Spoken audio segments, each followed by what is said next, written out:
Beautiful. Let me just change the orientation a little bit. Okay, I think we are good to go. Sound clock. Ready? 1, 2, 3. Welcome to Spartalknewztalk. Your plucky working class source for the news you need and the takes you trust. Because it's just us two Detroit boys doing all the reporting, tech, and interviews once a week. We are coming to you from the vibrant working class community of Southwest Detroit, Mexican town, bringing the heat by direct result of bringing the lights is my co-host and co-producer, Haakim Walker. Haakim, hello, sir. How is your cleanse coming?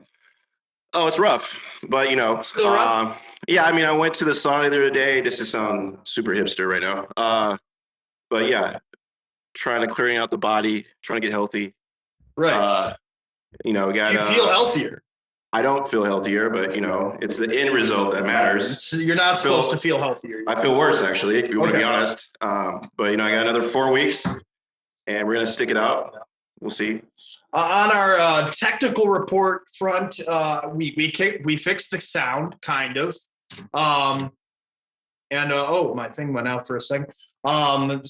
Speaking of technical reports, but we're doing a few things this time that should make it even better. How'd you like last week's episode, Haakim? I think it went really well. Great guest. Great information, great perspective. So hopefully you can repeat that this week. Yeah, thanks, Olivia, for coming on. In any case, it is Tuesday, March 30th, and today in the news. We're leading with way too many of these stories lately. New York City police are investigating 2 brutal attacks on Asian Americans, one against a 65-year-old woman heading to church, actually, thrown to the ground in front of a hotel building and stomped on by a man spewing slurs the whole time. The doormen watched on from the hotel, closing the door between them and the attack. Joe Biden announced a series of executive actions today to address anti-Asian violence. This was one we should have taken more time with last week. 5 White House staffers were fired over marijuana use. White House Press Secretary Jen Psaki confirmed a couple Fridays ago and that numerous staffers were also penalized for the use of weed in their past, even though they were told that they wouldn't be when they were hired. What's the marijuana laws in Maryland and DC? In DC, it's legal. So which is wild because it's still illegal. It's still illegal federally. So because they're federal employees, that's why they're So. No, it's like a holdover from that. But again, if you're telling them that they're not going to be penalized from it when they're hired, I don't know. This is not the sort of thing that I think is surprising for Joe Biden. He's like probably one of the worst issues for his record, and this and conflicts abroad are 2 issues that honestly, Trump was at least marginally better, at least rhetorically, I would say. Yeah. But I don't know. Haakim, I should ask you, do you see Biden ever being better on the drug war than his predecessors? Yeah, I don't think that's going to happen.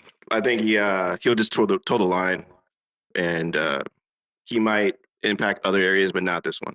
Not rock the boat. He's not going to rock the boat in this one at all. New reports are surfacing that Amazon warehouse workers and delivery staff still have to pee in bottles.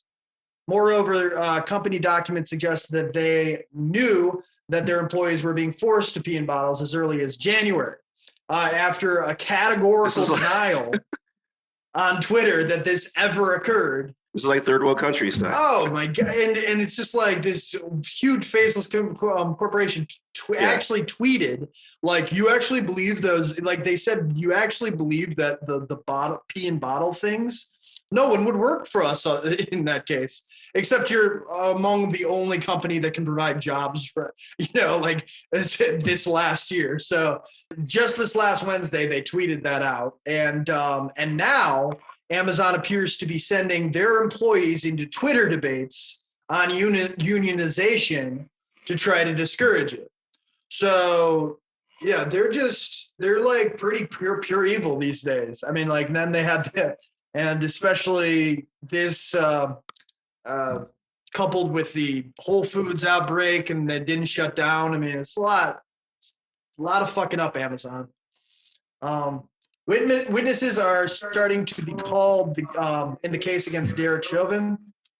The defense seems to be characterizing George Floyd's drug use as the cause of death and stating that Chauvin was distracted by the crowd screaming at him to let up on an adult man's neck. The first of the witnesses were younger observers who said Floyd was crying out for help. So yeah, we'll follow that one closely. It seems like the defense is, being really despicable in this case, but yeah, what else can you? I mean, what else? You expected this, though, you know. Yeah, I can't imagine what a better defense would be. Honestly, this is a horrible defense, but I can't think of a better one because it's all there on film. Yeah.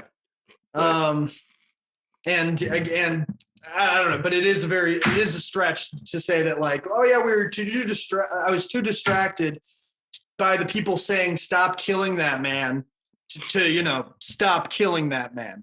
Right. It's too distracted to do that. So not many stories today, but all thoroughly depressing. Yes. So Haakim, I think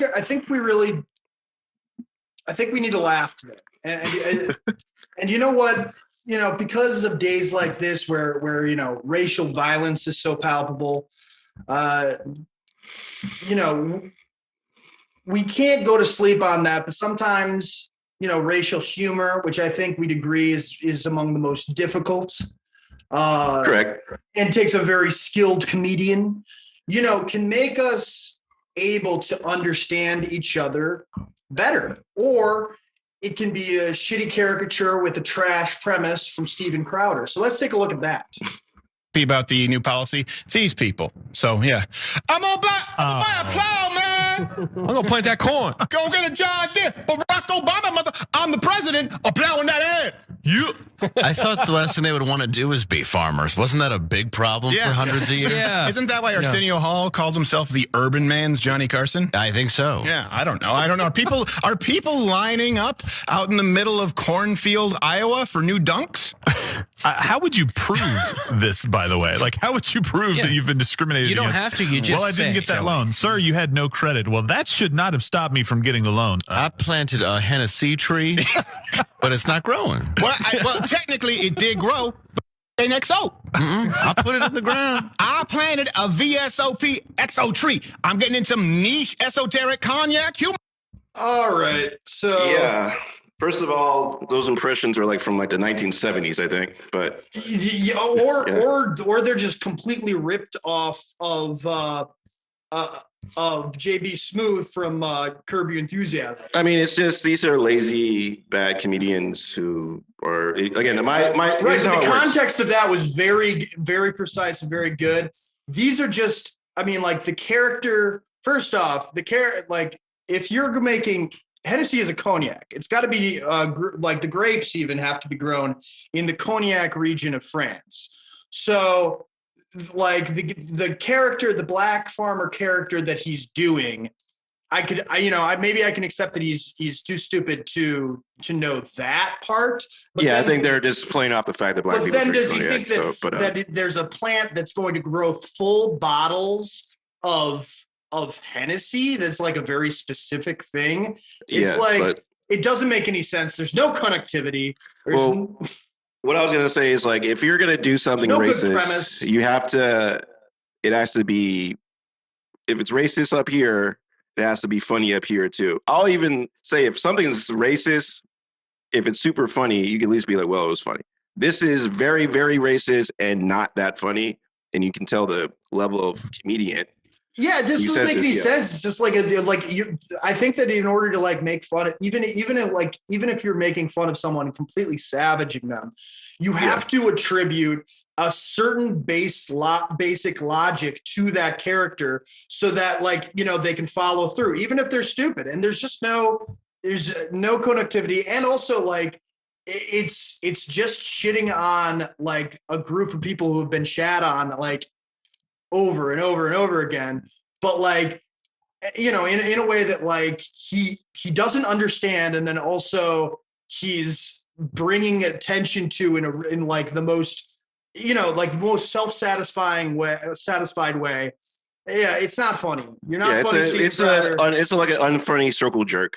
So it's funny. It's a complete circle jerk, and it's just like it's like it's like Steven Crowder came in with a bag of lazy stereotypes and he said, hey, let's all contribute to this. Yeah, so everybody grab a lazy stereotype, and then you can read one aloud. It's basically like almost like what's that game where you Mad Libs or something? Yeah, it's almost like a Mad Libs sort of thing of racism. It's lazy joke, racist Mad Lib. Yeah, like what racist Mad Libs? What jokes can we pull from the 1980s and try to make like them funny? Yes, Hennessy and farmers, Hennessy plants. Yeah, and then these two words go together in a racism conversation. Yeah, here we go. Yeah, that's funny. It's just like. It's like this deck is all racism, and then this deck is all whatever topic is the news of that day, which is aid to black farmers. Well, here's one good thing that came out of this. It gave us an opportunity to talk about something very important, which is this topic, which is disenfranchisement of black farmers in the historical context of that. So if nothing else came out of this, we at least got that. So last week we briefly touched on this, when we talked about the stimulus bill and $5 billion being allocated to black farmers.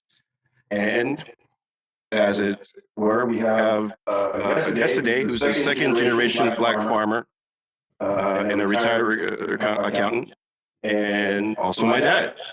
And his name is Roy Walker, and we're going to bring him in off of chat.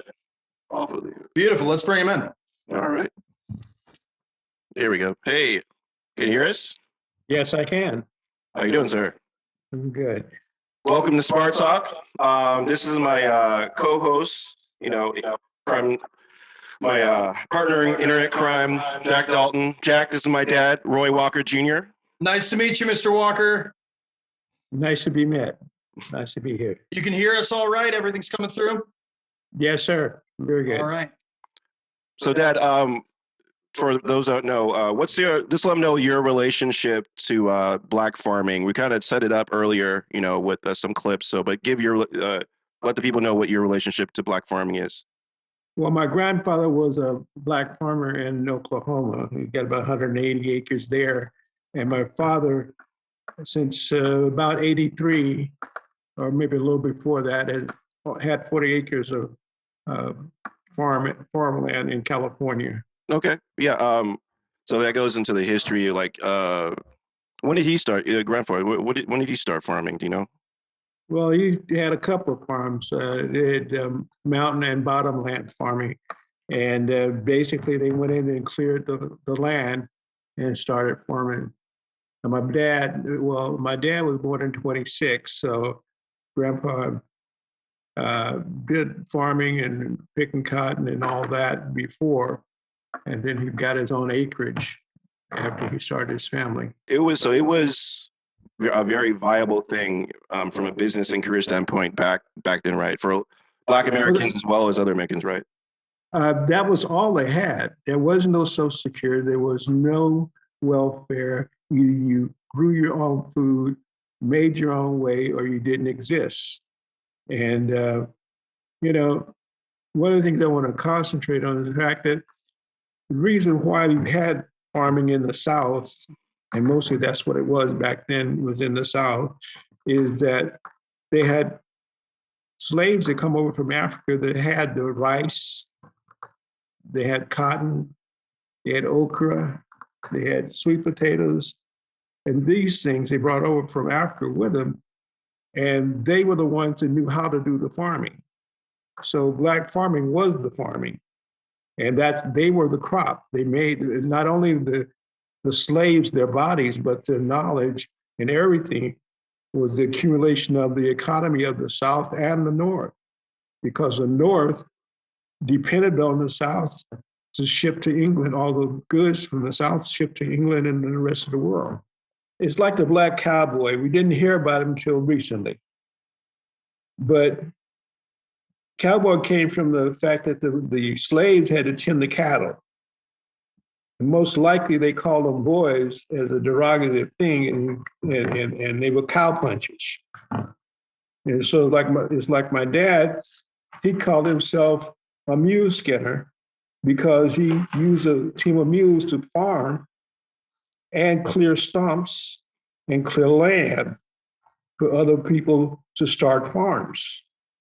So he did that until he was about 15 and went off somewhere else. He wanted to go to another city, so he went to Kansas, came back and finished most of his education, and then went to California. And then his brothers and my grandpa continued to farm back there in Oklahoma. And my dad always wanted to have his own farm. He was an entrepreneur, he was a businessman. So he had a plumbing concern, and then he had a farm. And it gave him great joy to get back into farming. So, in your opinion, what has been like the biggest challenge facing like black farmers, like historically? It's always been about the money. You can have talent, you can have land, but if you don't have access to capital, it's hard to maintain. Farming is like gambling. Every production year is a gamble because you can have a great crop and an underpriced market because there's too much crop. Everybody had a great crop. So it's there. Farming is in people's blood. They love it. And they always want to do it. And they says, I'm going to make it next year. And the next year, and the next year. And they keep going. But if they have access to capital, that allows them to keep going. When you have it where only one part or segment of the country or people have access to capital, and that's a hardship. That's really a big hardship. Originally, the slaves were the horsemen. They were the farmers, and they were a lot of things. It was as needed. Their skills, and we're finding out more and more that they brought over these skills because they did them in Africa before they came here. And so that's why we know that farming is not just a part-time thing for African American farmers. Mm-hmm. They grew up doing it, their ancestors did it, and it's just a part of them, especially in the South. That's about all they know. They were picking the cotton, they were planting the cotton, harvesting the cotton, and everything else. So it's there. And what I see now is that given an opportunity, more and more young people are going into farming. The most recent COVID-19 bill being passed that allocated about $5 billion to impact the disparity between the black farmers and their counterparts. Do you think that will make any impacts on that? It could, but most likely, even though you have the money available, I didn't read the whole bill. I kind of skimmed the highlights, the head, the categories and stuff like that, and see where the money was going and what percentages was going where. So, black farmers are part of it. And it still has to be, the biggest problem we have is, do we qualify? Most of the time, they make these grandiose announcements, and it's a soundbite. You know, um, I don't disparage any other minority, but saying $5 billion went to blacks is ludicrous because it's cut up so fine before we get in that bill, before we get any of it. And then we have to qualify for it. It was like on the trade embargo with China, we were killed. We had almonds and we couldn't sell our almonds. We were predicting twice the price of almonds, but with that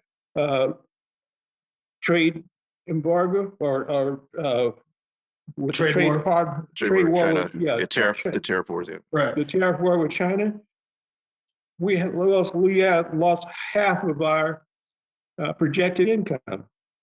So for those that are listening and watching, our family farm started with table grapes and raisins, and then switched in. What year, Dad? Was it 2008? We switched to almonds production or farming. It was a little closer than that. It was probably more like 18. 18. Okay, so it was more recent. Yeah. I thought it was earlier. Yeah. The final one was probably 2018. But it was in transition to go from grapes to almonds, right? Right. Well, yeah. Right. So about 10 we did the first field, and by 18 we completed all the fields. Okay. Yeah, and so the tariffs greatly affected our farm directly because of what we were producing, right? Well, and the fact that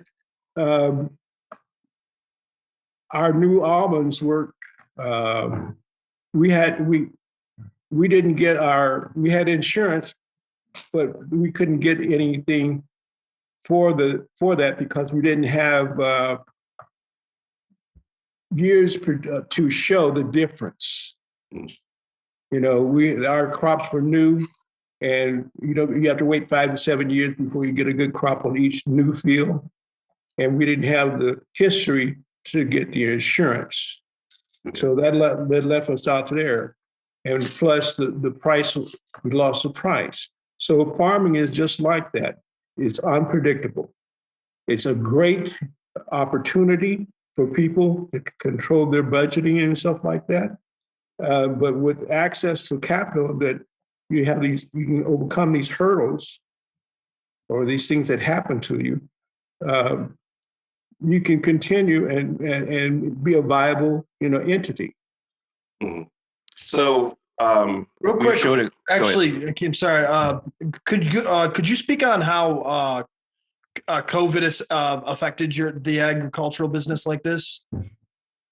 The restaurants are closed, right? And some people that do truck farming or have specialty farms can't sell their produce, so they either turn it into the ground, or some people give it to food banks,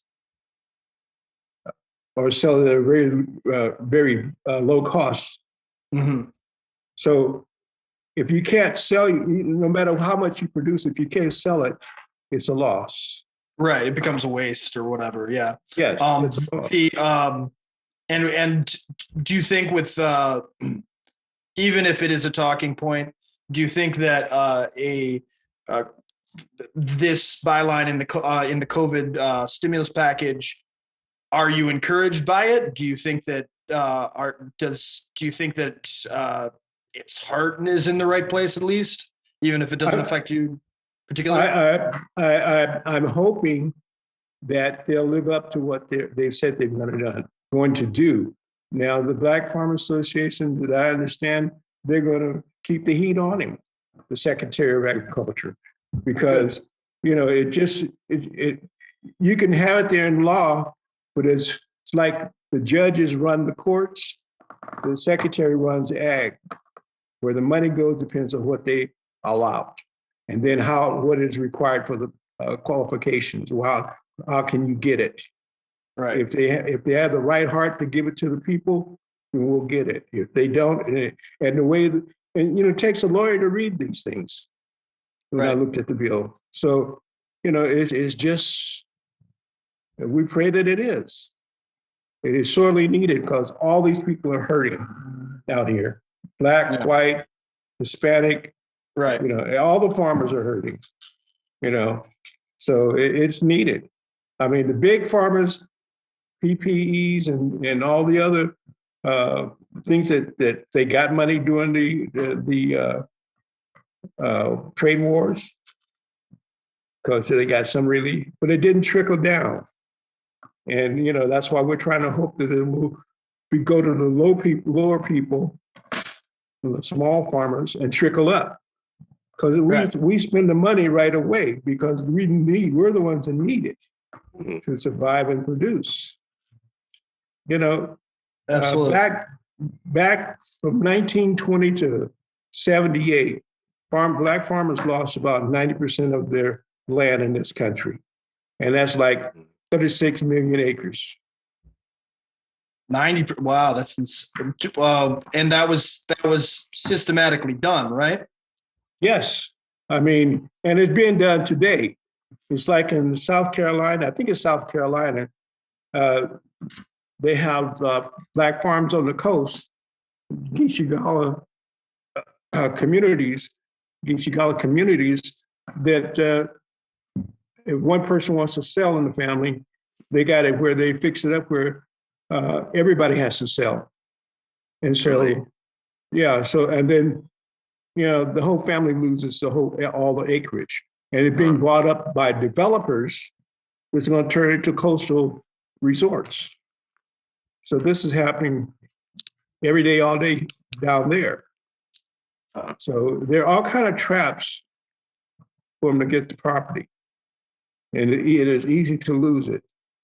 Having overpriced loans and everything, it's just. And do you think a lot of those lands have been in families for generations. Do you think they're obviously targeting black families and black farmers, right? Yes, I mean, they've been there. The Geechee-Gullah communities have been there since the 1820s, probably. Yeah. Yeah, they've been there a long time. We played a clip earlier from this. This is a conservative team of white comedians poking fun at African American farmers, even existing after the stimulus bill was announced. That the line in the stimulus bill was announced, and kind of implying that they didn't exist. Yeah, and poking fun, but how has the perception of black people in farming changed over the years, and how do you think we can help to kind of keep the farming opportunities viable? Well, I'm encouraged that there are a lot of young people on the East Coast, a few on the West Coast, and many in the South that are going into farming. It's going to take the young people to continue it. And they're really rediscovering their roots because most black people started on farms in this country. I really think that farming is viable when they have access to capital. And it's the biggest problem they have, land and capital. It takes a lot of money to get the land.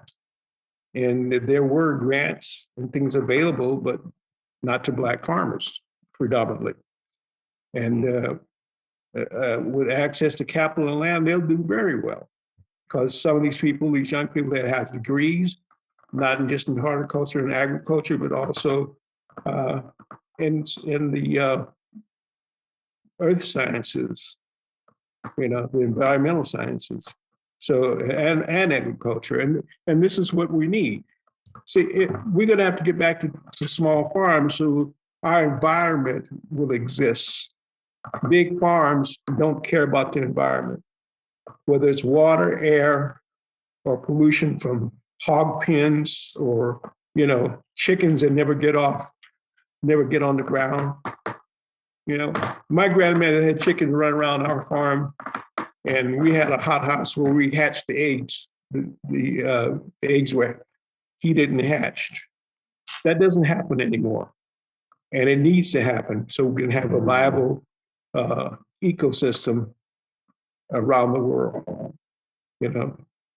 Well, I led into like what was going to be my last question was about the future and need for black farming in let's say rural areas or urban areas rather, like in Detroit, where we have all the surplus of unused property, unused land. That if someone there are a few communities here are doing urban farming, but how do you see the future for that in areas like this, where the possibility where you have a bunch of unused land?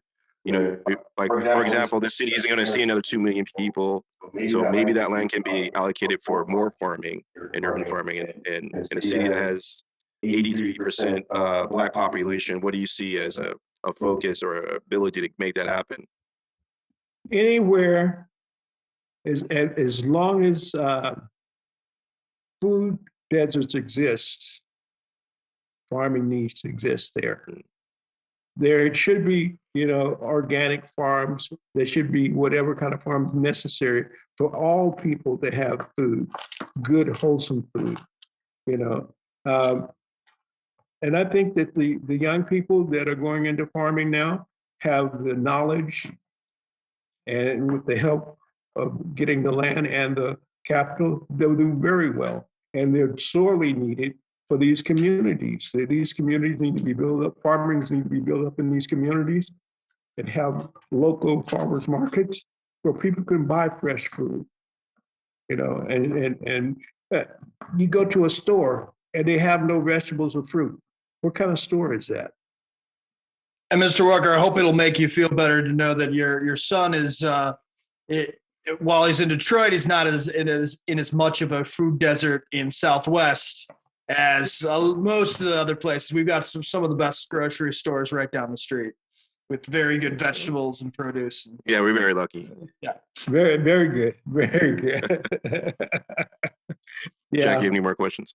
No, thank you. I just want to say thanks to Mr. Walker for coming on. He brought this up last week, and I was like, it would be great to have him on, talk about black farming in America. So I'm glad you were able to make it. I'm glad to be here. Y'all take care and keep up the good work. Thank you, sir. I'll talk to you later. Appreciate it. Bye-bye. Okay, bye-bye.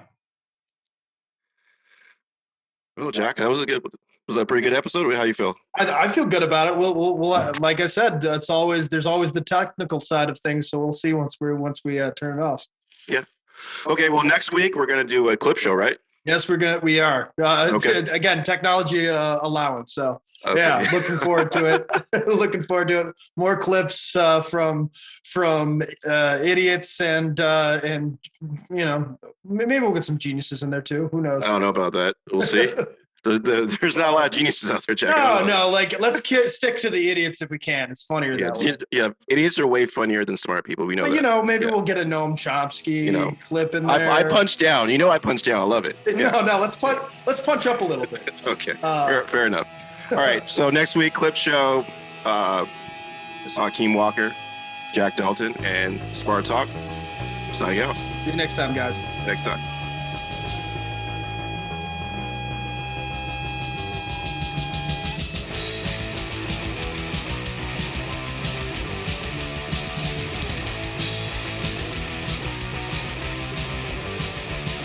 Try to make things work and gain something that's all